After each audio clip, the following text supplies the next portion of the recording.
Breaking news చూస్తున్నాం. ఈ రోజు జరిగినటువంటి వాదనలు ఏవైతే కవిత మధ్యంతర బెయిల్ పిటిషన్ కు సంబంధించి వాదనలు ముగిశాయి. 4వ తేదీకి ఈ బెయిల్ పిటిషన్ ని వాయిదా వేసింది కోర్టు. దీనికి సంబంధించి బ్రేకింగ్ చూస్తున్నాం.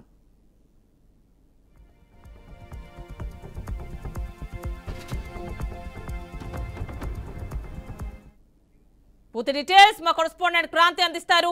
క్రాంతి, చెప్పండి, ఈ రోజు జరిగినటువంటి మధ్యంతర బెయిల్ పిటిషన్ ఏదైతే వాదనలు ఉన్నాయో అవి 4వ తారీఖుకి బెయిల్ పిటిషన్ ని వాయిదా వేసినట్టు తెలుస్తోంది కోర్టు. ఫుల్ డీటెయిల్స్ ఇవ్వండి.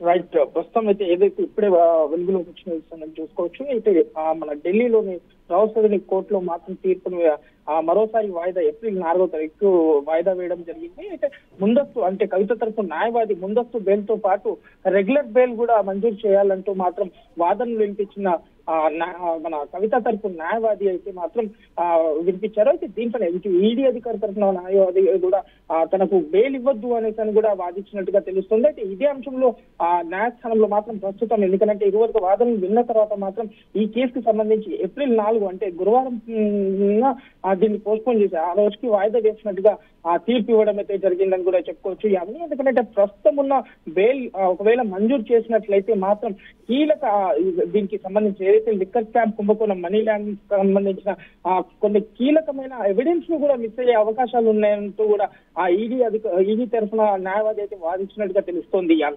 Right, thank you Kranti.